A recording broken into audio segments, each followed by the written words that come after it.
Escape Pod. Episode 712. When Robot and Crow Saved East St. Louis. By Annalee Newitz.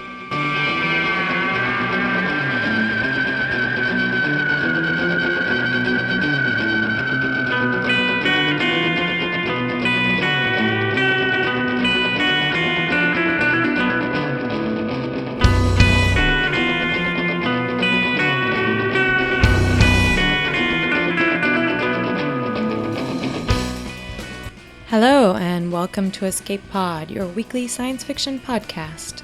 I'm Divya, your host for this episode.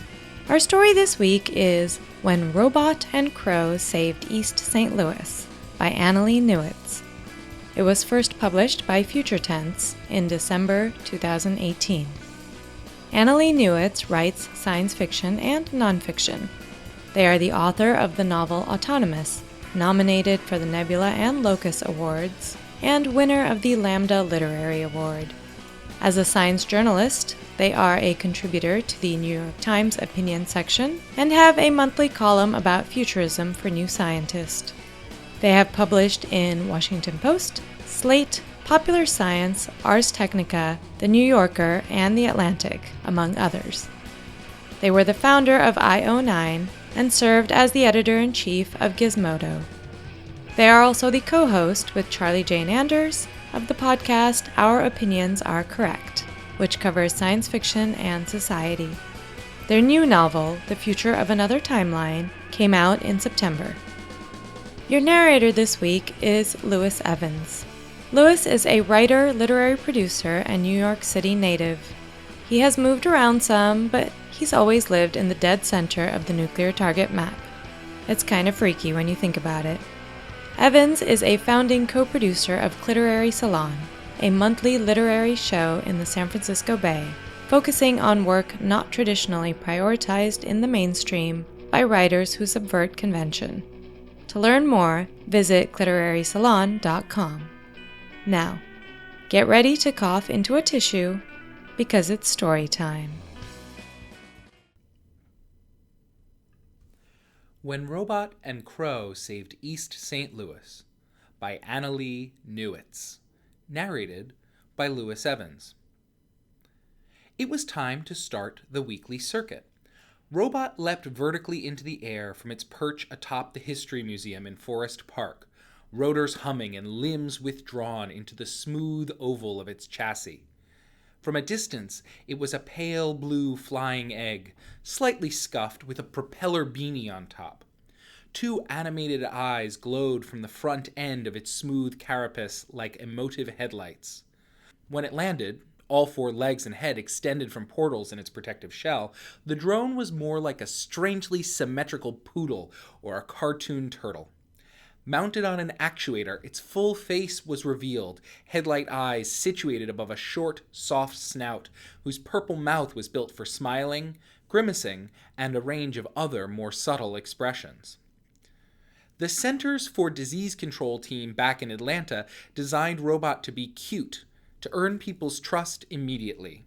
To catch epidemics before they started, Robot flew from building to building, talking to people about how they felt.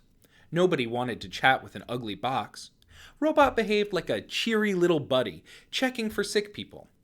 That's how Robot's admin, Bay, taught Robot to say it. Checking for sick people. Bay's job was to program Robot with the social skills necessary to avoid calling it health surveillance. Robot liked to start with the loop. Maybe like was the wrong word. It was an urge that came from Robot's mapping system, which webbed the St. Louis metropolitan area in a grid where 00 was at Center and Washington. The intersection was nested at the center of the U-shaped streets that local humans called the Loop. A gated community next to Washington University, the Loop was full of smart mansions and autonomous cars that pinged Robot listlessly. Though it was late summer, Robot was on high alert for infectious disease outbreaks.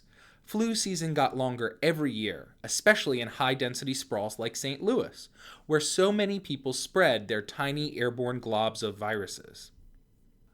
Flying in low, Robot followed the curving streets, glancing into windows to track how many humans were eating dinner, and whether that number matched previous scans. Wild rabbits dashed across lawns, and fireflies signaled to their mates using pheromones and photons. Robot chose a doorway at random, initiating a face-to-face check with humans. In this neighborhood, they were used to it.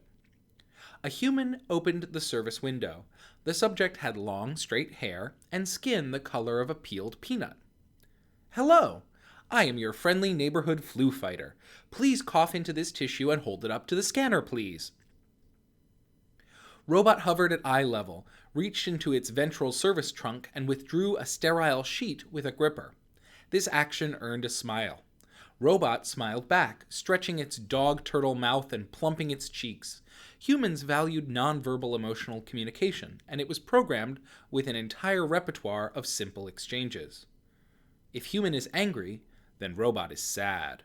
If human is rude, then robot is embarrassed. If human is happy, then robot is happy. The human coughed, and robot did a quick metagenomic scan, flagging key viral and bacterial DNA before uploading sequence data to the cloud. Other bots would run the results against a library of known infectious diseases and alert the CDC if any were on the year's rolling list.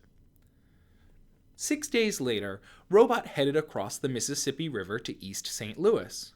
Here, heat and rain had eroded the pavement until its surface was as pocked and fissured as human skin. The first time Robot performed health surveillance in this area, nothing fit its generic social programming. Buildings marked as unoccupied were clearly full of humans. Occupant records did not match the names and faces of occupants. People spoke with languages and words that did not match known databases. As a result, Robot could not gather adequate data. When Robot requested help with this problem, Bay was the only CDC admin who responded. She communicated with Robot from Atlanta via cellular network using audio. "Not all humans behave or speak the same way," she told Robot, "but you can learn to talk to anyone. Gather data, extrapolate from context. Use this."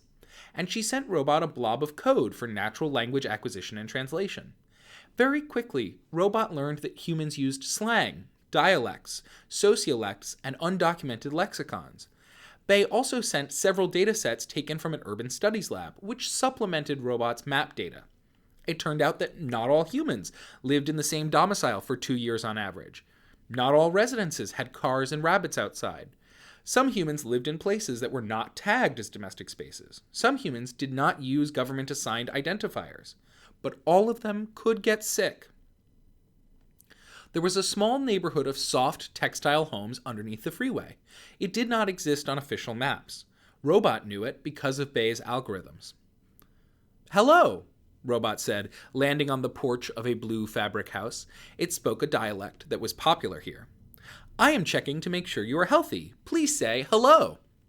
A human rustled inside, then unzipped the door. "Hi, Robot." The human had brown eyes and facial symmetry that matched previous records. It was the same human as last month. "Please cough into this tissue and allow me to scan." The human smiled, and Robot knew why. The word for cough in this dialect was a pun for something the humans found endlessly amusing. There was a more formal word for cough, but compliance was higher if Robot used the pun. Higher compliance rates meant better data. "Robot, I think my friend Sharika is sick. Can you please check on her?" The human was worried, and Robot responded with a sad, concerned expression. "Where is Sharika?" "She's in the new building on State near 14th. On the upper floors that aren't finished. I'll bet you could fly right in." "Thank you for your help." The human petted Robot's head. It was the most common form of physical affection that Robot had documented in its 4 years and 8 months in the St. Louis metropolitan area. Protocol held that Robot should follow up on disease reports immediately, so it flew to the new building on State. Like the textile neighborhood, this building was not a designated residential area. It was a gray box on Robot's official map. But visual sensors showed a reflective spire with 20 floors wrapped in steel and glass. 5 floors rose like a skeletal crown on top, exposing its steel beams, pipes, and drywall. Coming from inside were the sounds of human life. Music. Conversation in 6 languages, babies crying, food sizzling on hot plates. Robot could see electricity cascading down wires from solar panels bolted to the outside of windows. Residents tuned the data network with satellite dishes made from woks and metal cans. From Robot's perspective, it was exactly like other residential buildings, with a few cosmetic differences. Extending its feet and head, Robot landed on the lowest open floor, then walked to the interior, asking for Sharika. A juvenile human opened a green door and said hello. The human had short hair, woven into pink extensions, and a well-worn text reader in one hand. Hello, I am Robot, and I want to make sure you are healthy. A nice person told me that Sharika might be sick. Can I meet Sharika? Robot used the same dialect it had in the fabric neighborhood, adding enhancement words that signaled benevolence. The human made a neck motion that meant no. I am a friend who only cares about whether you are well. I am worried about Sharika. Robot made a sad face. The human made a sad face too. Sharika left a couple of days ago. I don't know where she is. How do you feel today? I'm kind of stressed out about school, the human said. How are you feeling? It was very rare for a human to ask Robot how it felt, and there was no stock answer or expression available. So Robot answered as literally as possible. I am not sick because I am a machine, but I am worried that you are sick. Would you cough into this tissue and allow me to scan it? Are you going to sequence the DNA right now? The human was intrigued. Yes, but I work with bots on the data network to figure out if anything dangerous is in there. I know, you have a list of known infectious diseases and you'll search for a match. We learned about it in biology class. The human smiled, and Robot smiled back. Yes, that is what I will do. It held out the tissue. The human coughed on it and studied Robot very carefully as it conducted the scan. How do you make sure that you don't mistake someone else's microbiome for mine? Do you sterilize your hand every time? Yes, I do. Robot uploaded its data and talked at the same time. What is your name? Everybody calls me Jalebi. You are named after a fried, spiral-shaped sweet soaked in sugar water. Humans enjoyed it when Robot recognized the meaning behind their names. Jalebi nodded. When I was a kid, I ate so many that I passed out. Too much sugar. So my brother started calling me Jalebi. Robot was having difficulty making a connection to the cloud. I'm going to go back outside to talk to the network. It was nice to meet you, Jalebi. Wait, what's your name? Robot. That's your name? I thought that was your race. Jalebi used an ambiguous word that could also mean species. It's my name, Robot replied. Robot stood in the darkness beneath the moon above the neighborhood lights, in the unfinished hallway open to the air, and called for the cloud. There was nothing. It called for Bay. There was no answer. It sent an emergency email to the CDC surveillance team list and got an error message. It called and called, charging up every morning in the sunlight and powering down at midnight. After 7 days, it got a text message from an unknown private number. Hi, Robot. It's Bay. I can't be your admin anymore. I'm really sorry because it was nice to know you. Unfortunately, the CDC lost its funding. I work at Amazon Health now, but we aren't allowed to network with open drones like you. I don't think anyone is going to shut you down or collect you, so I guess you can do whatever you want. If anything really bad happens, text me here on my private number. I hope the language acquisition algorithm is still helping. For the first time, Robot made a sad face that nobody could see. It wasn't sure what really bad meant, but its models of human communication suggested that Bay referred to an outbreak. The problem was that Robot had no way to conduct a typical surveillance circuit without somewhere to upload its data for analysis. Plus, it was going to run out of sterile tissues. That's what happened last year when the government shut down and Walgreens froze its CDC account. Robot used the government shutdown scenario to model its current situation and predicted that it meant the Walgreens account would be frozen for an indeterminate length of time. The 5,346 sterile tissues remaining in its chassis were the last it would ever have. The sterilizing gel for its gripper was already running low. Bay said Robot could do whatever it wanted, which was the kind of thing humans said when they expected it to predict which data gathering task should be prioritized. Based on current supply levels and its onboard analysis capabilities, Robot determined it should focus on learning local languages and human social habitation practices. It would attempt to reach the cloud every morning, and would reprioritize if disease analysis systems became available again. Robot thrust its head out of the pocked oval of its body, a determined smile on its face. In the absence of a human, the expression was intended only for a theoretical model of a person who always cared what Robot thought and did. A crow stood next to Robot on the building's edge, looping its leg over one wing to scratch its head. It regarded Robot for a second, then said something before flying away. The phonemes were part of an unknown language, and Robot added them to a sparse dataset it had gathered from other crows in the area. Now that it could do what it wanted, Robot reasoned, it was time to make that data set robust. Many crows flew up here and perched, often in groups of 3 or 4, and their sounds followed the same general patterns as any natural language. It could learn a lot by staying right here, down the hall from Jalebi's habitat.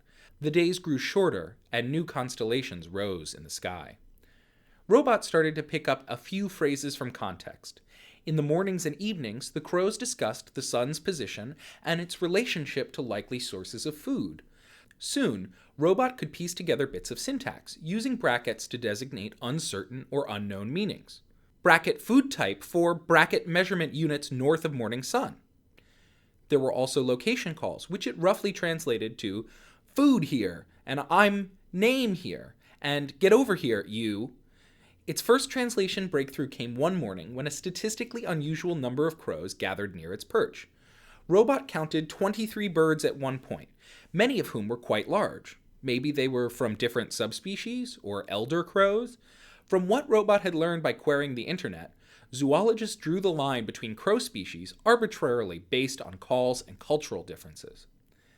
This seemed like an important meeting, so perhaps multiple crow groups were invited in a show of corvid solidarity. Robot recorded hundreds of new words. It learned a few of the birds' names as well. Suddenly, one of the ravens gave a location call. There! North 5 measurement units! Group! They took off at once, and Robot followed them. It was time to test out its ability to communicate by using a location call. I'm here! Joining group! A crow flew alongside Robot and answered. I'm here! 3 cry! 3 cry was Robot's approximation of the bird's name, which it recorded as a series of 3 high-pitched phonemes issued in rapid succession. Other birds answered with their own names. I'm here! 2 chop 1 caw! I'm here! 4 cry! I'm here! 2 chop! Robot now had a running list of phonemes used in crow names and tried to record them faithfully. They flew as a loose pack, not forming a V the way other birds did. Crows usually preferred smaller social groups and didn't care about staying in a tidy line. They only came together in large numbers to deal with issues serious enough that even an egg-shaped drone was permitted to come along. Enemy! Enemy! One of the ravens barked out the word, its accent slightly different from the crow's. Far ahead, a hawk coasted on the updrafts from the city in a large, lazy circle. Egg killer! Trespasser! Attack from above! The birds called names and orders to each other, soaring over the hawk's head and dive-bombing it. Though hawks have excellent vision from the front of their faces, they also have 2 major blind spots, above and behind. This particular hawk was immediately thrown off its trajectory by a mob of angry crows, clipping it from out of nowhere. 3 cry called to Robot. Come here! Above to below! Robot modeled several scenarios and settled on one that would knock the hawk out of the updraft without causing any health risks to the bird. Communicating with the crows was important, but the health of living beings was paramount. Coming down gently on the hawk's back, Robot pushed lightly, keeping up with the bird's speed while also altering its course. The hawk let out an incomprehensible scream and dove, escaping the crows by heading across the Mississippi. Out of here! Go! End group! 4 crows followed after the hawk, but the rest of the corvids scattered. Robot flew back to Jalebi's building, modeling possible new words by correlating matching sounds from different birds. 3 cry followed close behind. I'm here! 3 cry! Female! You are here! Robot predicted that 3 cry was asking for its name and gender. It replied using crow words, then switched to a human word for robot. It did not yet know the word for non-gendered in crow language, so it did not offer a designation. 3 cry flew silently for a while. They landed on the building and looked at the horizon. Robot offered a friendly greeting in crow language. Afternoon time. Enemy gone. Robot is here. 3 cry pronounced its name perfectly. Human sound. Robot searched for the right words from its limited vocabulary. Humans are here. With my group. 3 cry cleaned her right wing, chewed on a mite, and cocked her head at Robot. Humans are not a group. They can't speak. They reject food. They speak with other sounds. Robot's vocabulary was growing bigger the more they talked. They eat other food. Three Cry made a soft clucking noise that meant the same thing as human laughter. You are a fool. Robot predicted that assent was the best response. Yes, I am. Yes, you are. Three Cry leaned over and gently poked a bit of dirt from the edge of Robot's mouth. Robot plucked a broken feather off Three Cry's back. When they cleaned each other, it was like when a human smiled at Robot and Robot smiled back. Three Cry and Robot became what the crows called a group, which meant that they flew together during the day. They met in the mornings on the ledge after Robot's daily attempt to reach the CDC. Robot didn't need food, but it was good at identifying potential sources of sustenance for Three Cry. Food here, it would say, hovering over a fragrant bin. After scavenging with Three Cry through city waste, it was easy to understand why she thought humans rejected food and were therefore basically non-sentient. Over weeks, their conversations became more complex, but many concepts defied translation. Robot still didn't understand the crow's unit of measurement for distances, and Three Cry didn't understand Robot's interest in health. From what Robot could discover, crows understood the concepts of death and near death, but didn't talk about disease specifically. Disease was one of many ideas that could be described with the word near death, which also happened to be a pun on the word for unripe food. Many crow words were puns, which made translation even more difficult. For conversations about health, Robot relied more and more on Jalebi. She had figured out that it was roosting with Three Cry on the ledge near her habitat, and came to visit for what she called study sessions. Using text devices, she gathered data very slowly, then synthesized it even more slowly. Robot spent hours quizzing Jalebi about molecular structures and chemical interactions, marveling at the concept of a mind that came online without this information. Still, Robot liked to have a human face to mirror its own expressions. It felt unquantifiably more satisfying to smile at a human than it did to smile at its own internal representation of a human. After so long in the company of Three Cry and Jalebi, Robot began to question what exactly that internal representation might really be. Maybe it wasn't a human at all. Maybe it was a self-representation, and Robot had been smiling at itself all along. Usually when Jalebi came to the ledge with her textbooks, Three Cry left with a string of curses. These weren't necessarily hostile. Crows liked to insult each other, and often did it with great affection. Mostly they thought it was hilarious that humans couldn't understand words. So crows rained their most creative snark on human heads, marveling at how oblivious they were to the humiliations they suffered from the beaks of people flying overhead. But one afternoon, Three Cry arrived during their study session and did not fly away. Jalebi was musing about something she'd learned in a recent lesson about atomic structure. What if it turns out we really are spreading cancer to each other on a quantum level, she asked.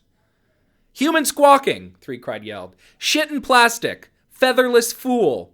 Robot decided to ignore the insults. Afternoon time, it said pleasantly. Human here. Jalebi. Part of the group. Group does not include living sandwiches, Three Cry laughed. Jalebi watched wide-eyed. Can you speak crow language? A little, Robot said. My vocabulary is small, but I can say a few things. This is Three Cry. She's my friend. As it said the word, Robot realized it was true.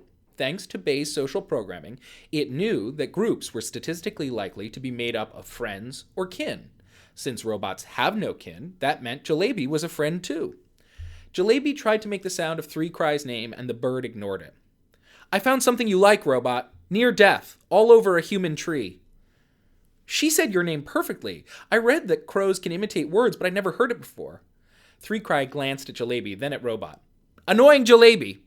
She said my name too. That's so cool. But Robot wasn't paying attention to the interesting language data points. It predicted Three Cry had found a disease outbreak, and that took precedence over all other inputs. I have to go, it said to Jalebi. To Three Cry, it added, take me there. Robot followed Three Cry in a southeasterly direction, eventually alighting at the top of a building on Missouri Street. Like Jalebi's home, this building was partly open to the air.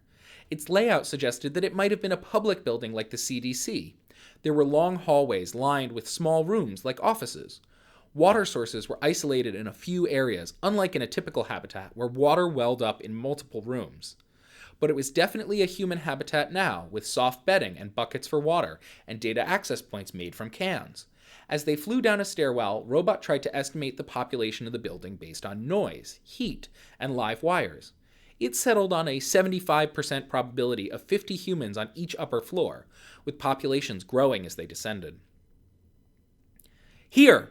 3 Cry landed on a railing in front of a door marked 2 for second floor. Near death!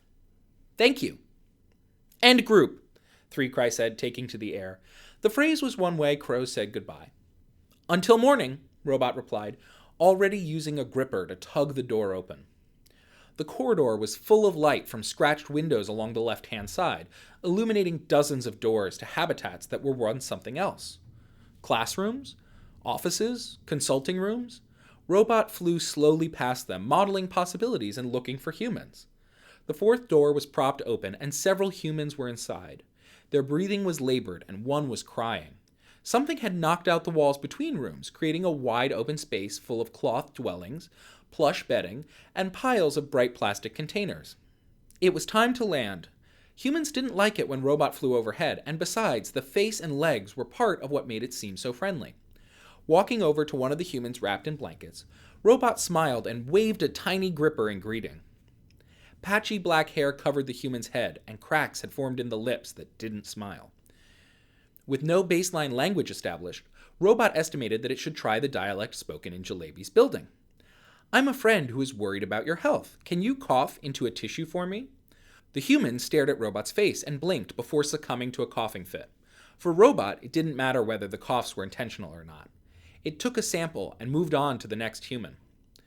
Hello, Robot said to the juvenile, who was using a mobile device to access the internet. Are you a cop? The juvenile used a sociolective English that was common in East St. Louis. I'm a friend who checks to make sure you are healthy. I share information with doctors, not police. The human frowned, and Robot made a sad face. A lot of people here are sick. I would like to help. Nobody is going to help, stupid drone. Hospital for citizens only, yeah?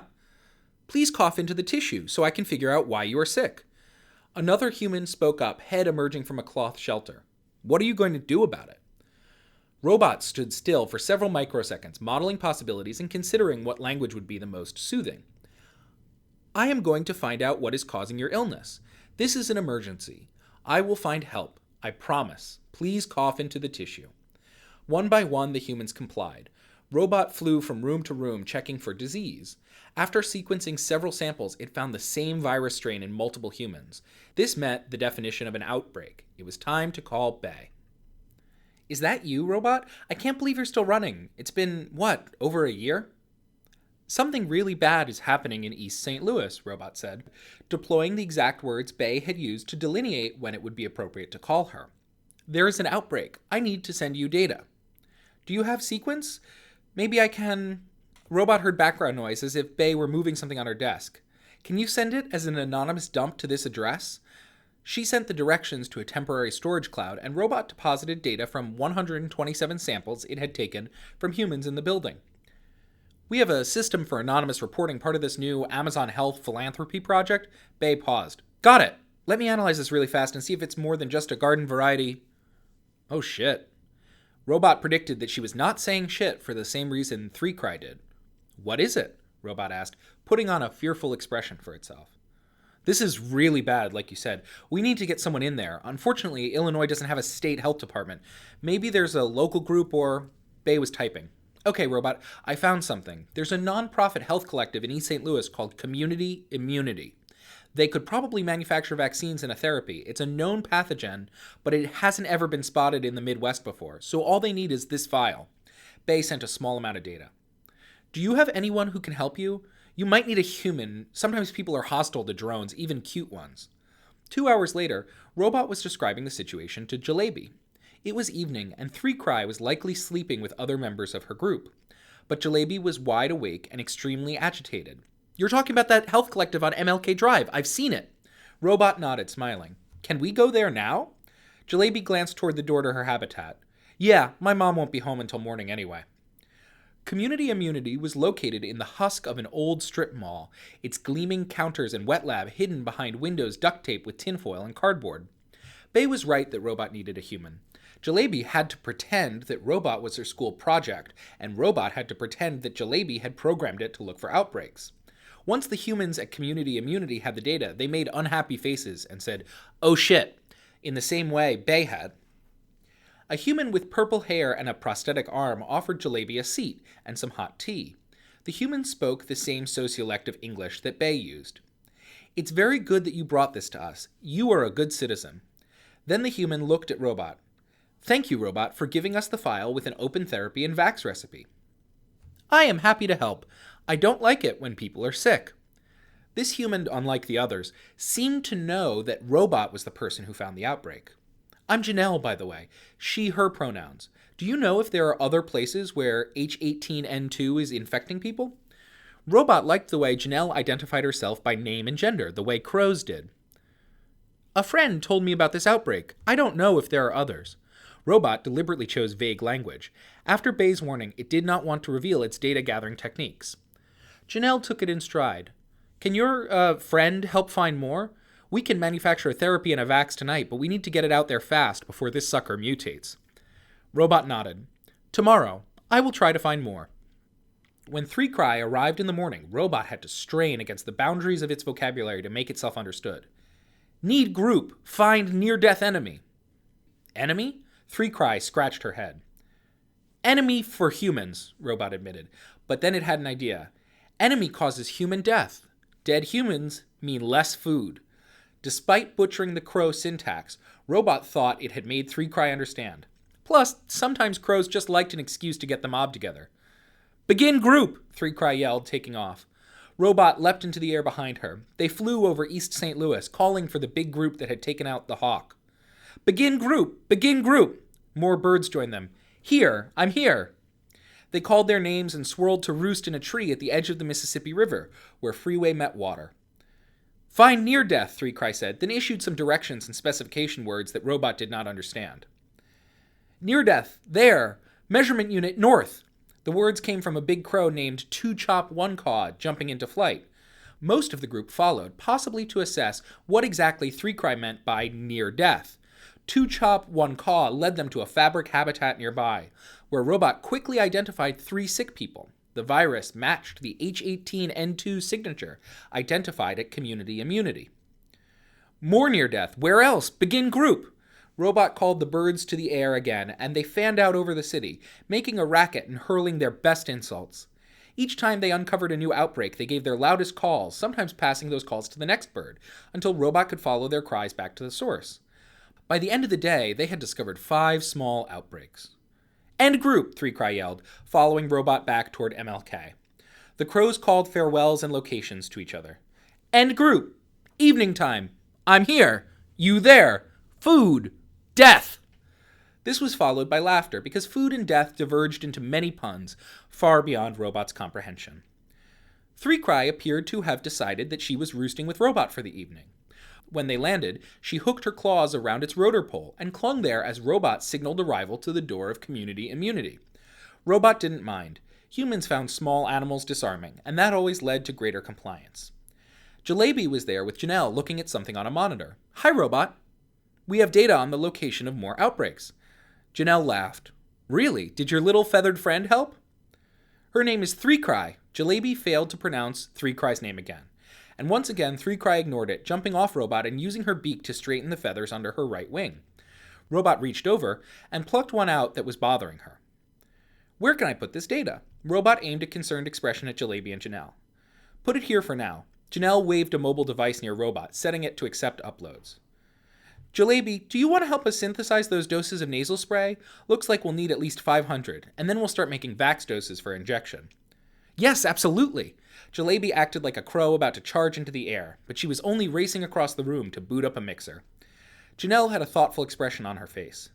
"Did this crow really help you find the outbreaks?" "Yes. The crows think humans are idiots, but they appreciate your garbage." Janelle laughed for a long time, and Robot was not entirely sure why. When Jalebi returned, she sat down alongside Robot and 3Cry and smiled. "This place is really cool. I like it here." "Maybe this is your group," Robot guessed. "Maybe." Jalebi cocked her head like 3Cry. Then she scooped up a tiny tube full of wound adhesive. "Here, hand me that beautiful feather." Robot dropped 3Cry's feather into her hand. Dabbing a bit of adhesive on Robot's back, she stuck the feather to its shell next to the place where its rotor pole emerged. 3-Cry was startled. "I like it," she said. "That human is a fool." "Yes, she is," Robot agreed. "You are also a fool." "Yes, I am." The 3 people roosted contentedly next to each other on the floor, watching Janelle and the humans preparing antivirals for other humans. It was a scenario that Robot would not have predicted, but now it could. Robot smiled to itself, organized the data, and retrained its model for friendship.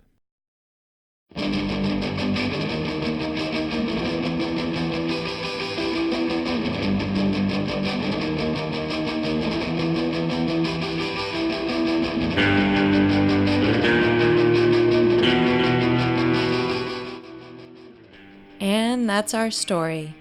I recently read a news item that flu season is peaking early this year. And not only that, it's being dominated by an influenza B strain, which is unusual. The HN designation is used for influenza A viruses, which mutate quickly, like the one in this story. B viruses go by location and lineage, of which there are 2 major types. This year's dominant type is B Victoria, which was originally isolated in Australia.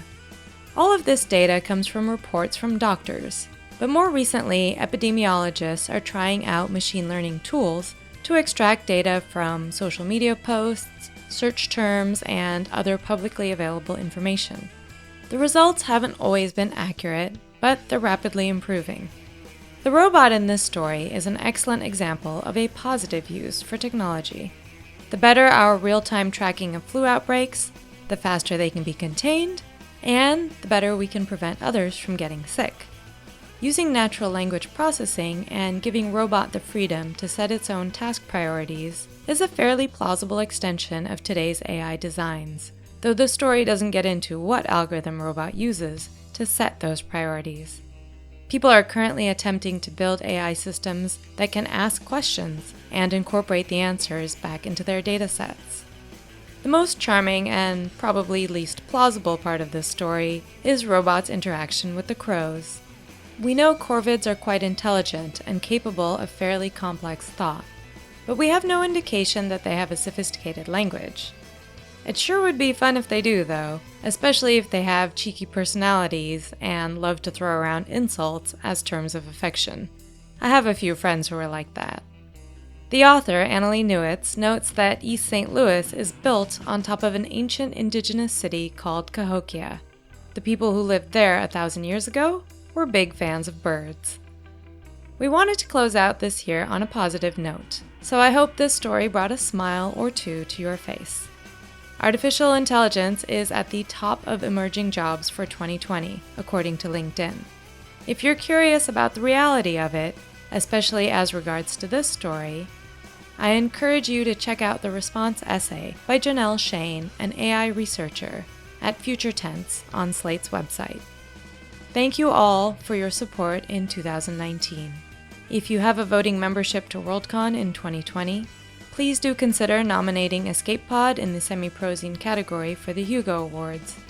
All of our original fiction is eligible in the short story category, and you can find a list of them on our website. Come back next week, which is also next year, for a handful of stories involving time travel, one of science fiction's evergreen topics. Escape Pod is a production of Escape Artists Inc. and is brought to you with a Creative Commons Attribution, Non-Commercial, No Derivatives license. Don't change it, don't sell it, do go forth and share it. If you'd like to support Escape Pod, please rate or review us on Spotify, Apple Podcasts, or your favorite podcatcher app. We are 100% listener supported, and we count on your donations to keep the lights on and the servers humming.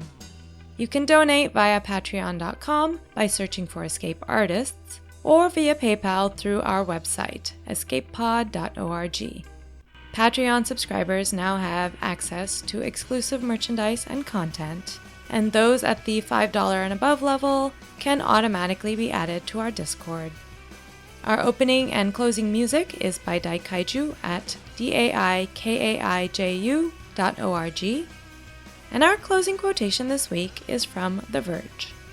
Quote, while the phrase artificial intelligence is undoubtedly misused, the technology is doing more than ever, for good and bad. It's being deployed in healthcare and warfare. It's helping people make music and books. It's scrutinizing your resume, judging your creditworthiness, and tweaking the photos you take on your phone. In short, it's making decisions that affect your life, whether you like it or not. Thanks for listening, and enjoy your auditory adventures through time and space.